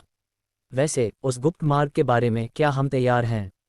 उन्होंने पूछा। बस थोड़ा इंतजार यार, तुम्हें थोड़ा रवैया सुधारना होगा। हमें अपनी सुरक्षा भी सुनिश्चित करनी चाहिए, है ना? यही समस्या है ऐसे लोगों की जो कभी दूसरों पर भरोसा नहीं करते। अगर तुम सारी जानकारी लेकर चले गए तो मेरी प्रतिष्ठा बर्बाद हो जाएगी। उनकी बातों से स्पष्ट था कि रुद्र प्रताप का नाम संघ में लंबे समय तक जुड़ा रहेगा। केवल तभी सॉन्ग जोंगचुल उसे वह जानकारी देंगे जिसकी उसे तलाश थी। रुद्र प्रताप को फर्क नहीं पड़ता कि उसका नाम संघ के उद्देश्यों के लिए इस्तेमाल हो रहा है, पर उसने ये भी तय किया कि सॉन्ग जोंगचुल को उसकी असली भावनाएं पता न चलें। फ़ोन कॉल समाप्त होने के कुछ दिन बाद दोनों ने आखिरकार फिर से मुलाकात की। क्या हमें वाकई इतनी मेहनत करनी ही होगी? रुद्र प्रताप की झुंझलाहट भरी आवाज़ अंधेरी सुरंग में गूंजी। यार, मैं तुम पर भरोसा नहीं करता ऐसा नहीं है, पर प्रोटोकॉल तो प्रोटोकॉल हैं। सॉन्ग जोंगचुल ने उत्तर दिया, चेहरे का भाव बदलते हुए भी। नहीं, कम से कम मुझे उस गुप्त मार्ग की असली पहचान तो बताओ। तुम झूठ नहीं बोल रहे हो, है ना? रुद्र प्रताप ने कड़ा सवाल किया। ये सवाल सॉन्ग जोंगचुल की नसों पर सटीक लगा। बकवास, मैं तुम्हें यहाँ इस सुनसान जगह पर क्यों लाऊं, सिर्फ अंत में झूठ बोलने के लिए? और फिर से वही स्थिति। सॉन्ग जोंगचुल ने गुप्त मार्ग की पहचान बताने से इनकार कर दिया। चलो चलते हैं, जब हम पर्याप्त नीचे पहुंचेंगे तुम्हें सब पता चल जाएगा। सॉन्ग जोंगचुल ने अपने टीम का नेतृत्व किया, जो केवल भूल भुलैया बच्चों से बनी थी, और सुरंग की ओर बढ़े।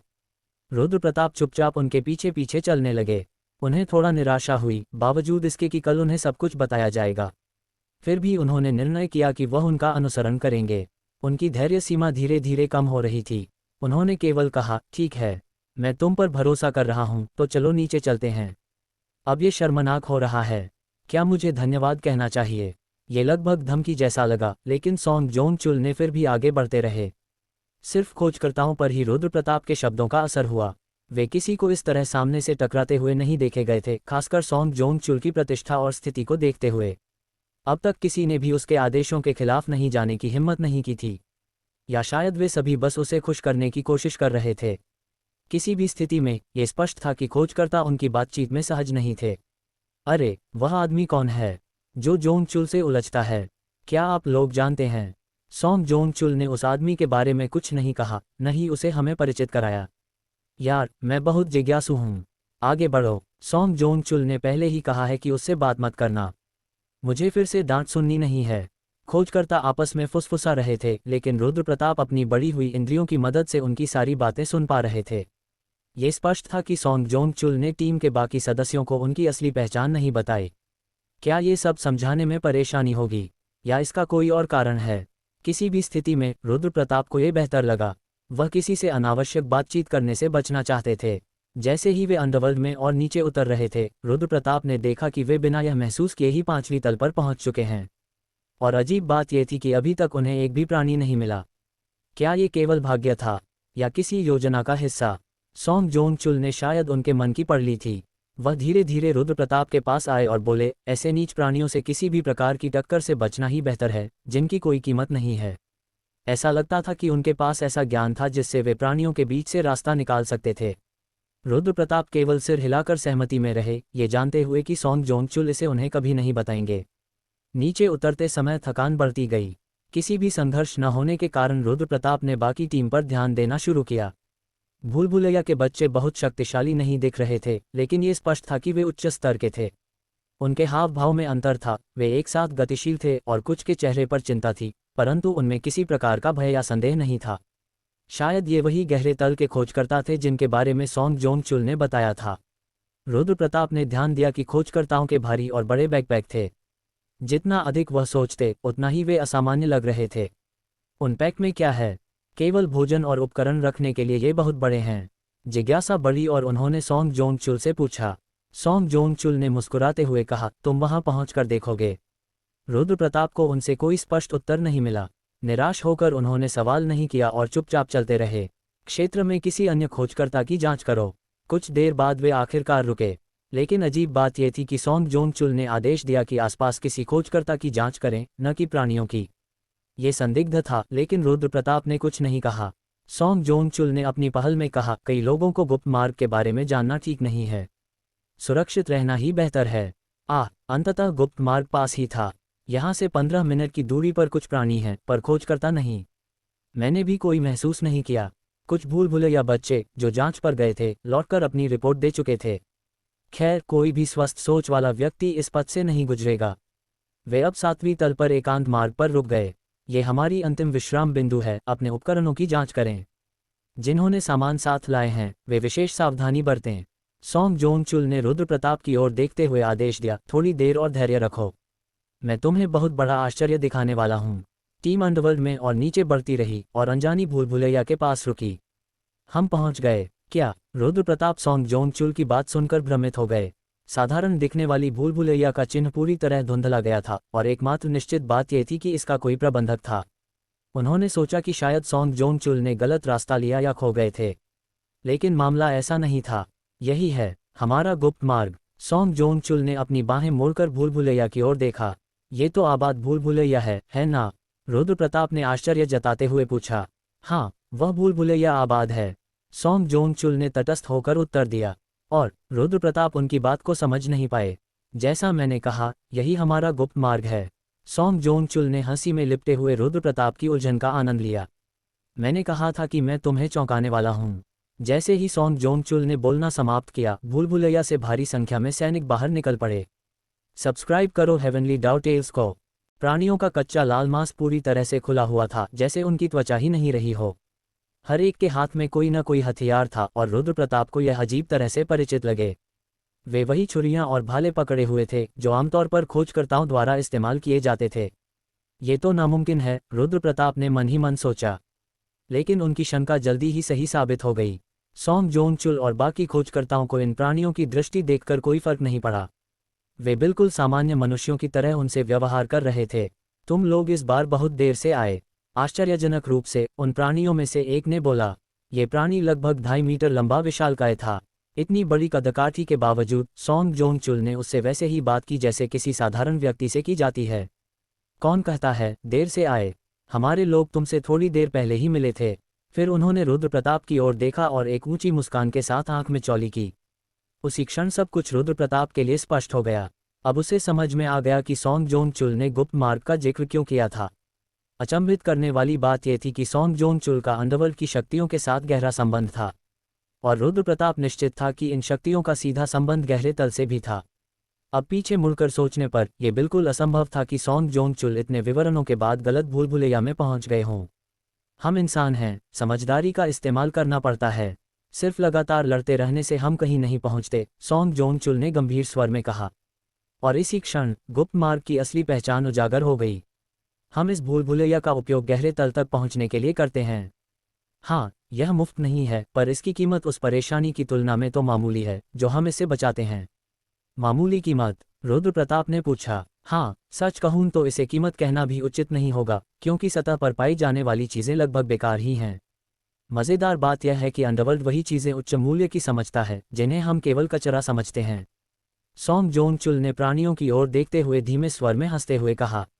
अब रुद्र प्रताप ने पूरी तस्वीर को समझ लिया और यह भी स्पष्ट हो गया कि खोजकर्ता अपने विशाल बैकपैक में क्या लेकर चल रहे थे। अब वह ये भी जान गया कि 10वीं तल के नोबल्स को सतह से प्राप्त होने वाले अजीब सामान कैसे मिल रहे थे। रुको, मैं तुम्हें इन्हें परिचित कराऊं, ताकि तुम भी इस गुप्त मार्ग का इस्तेमाल कर सको, मेरे मित्र। सौंग जोंगचुल ने रुद्र प्रताप को प्राणियों से परिचित कराने का प्रस्ताव रखा, लेकिन रुद्र प्रताप ने साफ इनकार कर दिया। नहीं, ये ठीक है। अब जब मैं जान गया हूं कि यह क्या है, तो यह मेरे लिए पर्याप्त है। अरे, क्या तुम्हें अजीब लग रहा है? चिंता मत करो, हम इन मित्रों से लंबे समय से निपट रहे हैं। कम से कम ये इंसानों की तुलना में अधिक समझदार हैं। इसलिए अगर तुम इन पर पूरी तरह भरोसा नहीं करते, तो भी इनके प्रति इतनी सावधानी रखने की जरूरत नहीं है, सौंग जोंगचुल ने कहा। लेकिन रुद्र प्रताप ने अपने इनकार का कारण अलग था। भले ही वह सतह पर एक खोजकर्ता और भूलभुलैया बच्चा था, वह अंडरवर्ल्ड का गर्वित वायकाउंट और भूलभुलैया मास्टर भी था। उसकी वर्तमान स्थिति इतनी ऊंची थी कि प्राणियों ने अभी तक उसकी मौजूदगी महसूस नहीं की थी। पर यदि वह सामने आया और अपनी असली पहचान उजागर की, तो परिस्थितियां काफ़ी जटिल हो जातीं। सबसे खराब स्थिति में रुद्र प्रताप की पहचान पूरी तरह से सॉन्ग जोंगचुल और खोजकर्ताओं के सामने प्रकट हो सकती थी। इसलिए उसने अपनी उपस्थिति को दबाए रखा और पृष्ठभूमि में खुद को घुल मिलने की कोशिश की। सौभाग्य से प्राणी खोजकर्ताओं द्वारा लाए गए सामान में व्यस्त थे। मैं कृतज्ञतापूर्वक इनकार करता हूँ। मुझे अब गहरे तल में जाने का कोई कारण नहीं है। गुप्त मार्ग को देखकर मैं संतुष्ट हूँ, रुद्र प्रताप ने आखिरकार कहा। तुम सच में सतर्क हो, जबकि तुम स्तर 12 के हो। शायद यही वजह है कि तुम इतने गहरे तल से सुरक्षित बाहर निकल पाए। सॉन्ग जोंगचुल ने आधा हंसते हुए आधा चिढ़ाते हुए कहा और प्राणियों से बातचीत करने के लिए पीछे मुड़ गए। रुद्र प्रताप और बाकी टीम सतह पर लौट आए और रुद्र प्रताप इस यात्रा से अप्रत्याशित रूप से मिली जानकारी से संतुष्ट थे। सॉन्ग जोंगचुल भी टीम की सामंजस्यपूर्ण कार्यप्रणाली से प्रसन्न प्रतीत हो रहे थे और सामान्य से अधिक जीवंत दिखाई दे रहे थे। अब रुद्र प्रताप समझ गए कि खोजकर्ता संघ का अंडरवर्ल्ड के साथ पुराना गहरा संबंध रहा है, भले ही उन्होंने अंडरवर्ल्ड के बारे में केवल कुछ खंडित जानकारी ही प्राप्त की थी। वैसे इसे फिर से सोचो, जब परिस्थितियां स्थिर हों, हम गहरे तल की ओर भी साथ जा सकते हैं। मैं तुम्हें पहले भी बता चुका हूं, लेकिन कोई भी गहरे तल के बारे में हमारी तरह नहीं जानता। सॉन्ग जोंगचुल ने लंबे समय तक गहरे तल के फायदे गिनाए और अंततः रुद्र प्रताप को जाने दिया। रुद्र प्रताप का अगला कार्य था पार्टी हॉल की ओर बढ़ना। मास्टर युनही ने देरी से उनका स्वागत किया, शायद किसी कार्य में व्यस्त थी। मुझ पर ध्यान मत दो, मैं आज कुछ अन्य मामलों के लिए आया हूँ। रुद्र प्रताप ने पार्टी हॉल का निरीक्षण किया, जिसने हाल ही में अद्भुत प्रगति की थी। फिर वह बाहर निकल गए। इस बार अंडरवर्ल्ड में उनका मुख्य उद्देश्य न तो पार्टी हॉल था और न ही युनही। उनका उद्देश्य था उस रहस्यमय भूलभुलैया के बारे में अधिक जानना जो खोजकर्ता संघ से जुड़ी हुई थी। अपनी गाइडेंस क्षमता का उपयोग करते हुए वह तैयार मानचित्र के अनुसार जल्दी ही अपने गंतव्य तक पहुंच गए। अपनी हुड खींचते हुए वह चुपचाप भूलभुलैया के सामने खड़े हो गए, किसी के आने का इंतजार करते हुए। इंतजार अधिक लंबा नहीं चला। जल्द ही भूलभुलैया के चारों ओर से त्वचा रहित पहरेदार प्रकट हुए। मैं आपके राजा से मिलना चाहता हूँ, रुद्र प्रताप ने अपनी आवाज में प्रभुत्व दर्शाते हुए कहा। उनकी अंडरवर्ल्ड नोबल शक्तियां सक्रिय हो गईं। आसपास के प्राणी कांप उठे और उन्होंने आज्ञा का पालन करते हुए कहा, अपने राजा को बुलाओ। हालांकि ऐसा नहीं लगा कि प्राणी उनकी भाषा समझते थे, परंतु उन्होंने कम से कम इरादे को समझ लिया। एक प्राणी भूलभुलैया के भीतर दौड़ा। कुछ ही समय बाद वही विशालकाय प्राणी वापस आया जिसने सॉन्ग जोंगचुल से बात की थी। रुद्र प्रताप ने एक अजीब तरह की मुस्कान के साथ विशालकाय के आधे सड़े जबड़े को देखा और पूछा, तुम्हारा मास्टर कौन है? बर्ट डीप फ्लोज का बैरन ओस्ट्स। और इस प्रकार रुद्र प्रताप की पूछताछ शुरू हुई। विशालकाय प्राणी पूरी तरह डर प्रभाव के अधीन नहीं था, जिससे रुद्र प्रताप को आश्चर्यजनक रूप से उससे अपेक्षा से अधिक जानकारी मिल गई। भ्रम की स्थिति में विशालकाय ने अपने ज्ञान का पूरा ब्यौरा रुद्र प्रताप को दे दिया। त्वचा रहित प्राणी मोलजार्क भूलों का राजा था, जिसे बैरन ओस्ट्स ने विशेष रूप से टेर्रानों के साथ व्यापार मार्ग बनाने के लिए नियुक्त किया था। मोलजार्क अपनी मास्टर के प्रति मजबूर वफादारी के कारण ओस्ट्स पर टिप्पणी नहीं करता था, लेकिन उसने रुद्र प्रताप को टेर्रानों के बारे में जो कुछ भी पता था वह सब बता दिया। मोलजार्क की जानकारी ने एक चौंकाने वाला रहस्य उजागर किया। युद्ध समाप्त होने से पहले भी भूलभुलैया के बच्चे छोड़ दिए गए थे। रुद्र प्रताप ने पूछा, ये सामान्य जानकारी थी कि सभी भूलभुलैया के बच्चे युद्ध समाप्त होने के बाद ही छोड़े गए थे। लेकिन मोलजार्क ने इसके विपरीत बताया और कहा कि वह उन भूलभुलैया बच्चों और गहरे तल के नोबल्स के बीच सेतु के रूप में कार्य कर रहा था। रुद्र प्रताप के दिमाग में केवल एक शब्द आया, पाखंडी। कुछ भूलभुलैया बच्चे अंडरवर्ल्ड के साथ मिलीभगत कर रहे थे, और इन सब का केंद्र बिंदु था सॉन्ग जोंगचुल। खोजकर्ता संघ का निर्माण, बच्चों की उसकी प्रति गहरी श्रद्धा, सब कुछ अब अर्थपूर्ण लगने लगा। फिर भी रुद्र प्रताप इसका कारण नहीं समझ पाए। उन्होंने मोलजार्क को आदेश दिया कि वह उन्हें उससे मिलवाए, जबकि वह इतना भ्रमित था कि एक अंडरवर्ल्ड नोबल और टेर्रान में अंतर नहीं बता पा रहा था। मोलजार्क ने सहजता से रुद्र प्रताप के लिए एक पोर्टल खोल दिया। रुद्र प्रताप ने पोर्टल के पार देखा और सिर हल्का सा झुका लिया। पोर्टल के पार दृश्य अजीब और अपरिचित था। वहां लेबिरिंथ कोर नहीं था और न ही सिंहासन। अपनी छुरी पर हाथ रखते हुए तुरंत सैनिकों को बुलाने के लिए तैयार, रुद्र प्रताप ने सावधानीपूर्वक पोर्टल के पार कदम रखा। जैसा कि उन्होंने सोचा था, पोर्टल सीधे भूलभुलैया के केंद्र से नहीं जुड़ा था, बल्कि एक गुप्त कक्ष से जुड़ा था। यही तथ्य ये सिद्ध कर देता था कि पोर्टल केवल लेबिरिंथ कोर से जुड़ सकता है। ऐसा नियम टूट गया। उन्होंने अपने आसपास का सावधानीपूर्वक निरीक्षण किया, फिर गुप्त कक्ष का दरवाजा खोला। जैसे ही दरवाज़ा खुला, दर्जनों प्राणी तेजी से उनके चारों ओर आ गए। रुद्र प्रताप पीछे हटने की कोशिश कर रहे थे, लेकिन उन्होंने देखा कि मोज़ार्क और उसके घोल भी वहां इंतजार कर रहे थे। मुझे धोखा दिया गया। विशालकाय की ठंडी आंखों को देखकर रुद्र प्रताप को एहसास हुआ कि मोज़ार्क अब तक केवल उनके प्रभाव के तहत होने का नाटक कर रहा था। रुद्र प्रताप ने आहिस्ता से गाली दी और अपनी छुरी पर पकड़ मजबूत की। यह उनकी उम्मीद के बाहर नहीं था। वह जानते थे कि लेबिरिंथ के केंद्र तक पहुंचना बिना किसी कठिनाई के असंभव था। पोर्टल खोलने के लिए मास्टर की अनुमति की आवश्यकता होती थी। इसका मतलब यह था कि उन्हें उसकी सेना का सामना करना ही पड़ेगा। फिर भी रुद्र प्रताप ने जोखिम उठाया, क्योंकि उन्हें अपने कौशल पर भरोसा था कि किसी भी तरह 10वीं तल से बाहर निकल सकते हैं। नीली रोशनी की धारें उनकी आंखों से निकलने लगीं। उन्होंने कहा, काश तुमने मुझे छोड़ दिया होता तो किसी को चोट नहीं लगती। टस्क। इसके साथ ही उन्होंने अपने सामने और पीछे के विरोधियों का मूल्यांकन किया और अपने भागने का मार्ग तय किया। हुफ। सोच की प्रक्रिया लंबी थी, लेकिन उनके कार्य तीव्र और प्रभावशाली थे। लेकिन 7वीं तल के घोलों की ओर पीछे भागने से पहले उन्हें खुद को संयमित करना पड़ा। स्वागत है, अभिजित कमांडर और एकमात्र अंडरवर्ल्ड विजेता। एक भयानक और शक्तिशाली आदेश की आवाज़ रुद्र प्रताप को सुनाई दी। रुद्र प्रताप ने उस अजीब प्राणी की ओर देखा जो उनके सामने खड़ा था। इसका विशाल शरीर नहीं, इसे शरीर कहना भी असामान्य लगता है। लेकिन किसी भी हालत में एक विशालकाय प्राणी जिसकी मुख्य संरचना एक बड़ा आंख थी, उनके सामने प्रकट हुआ। स्वागत है, मैं हूं एक आंख वाला राजा उस्ट्स। सब्सक्राइब करो हेवनली डाउ टेल्स को।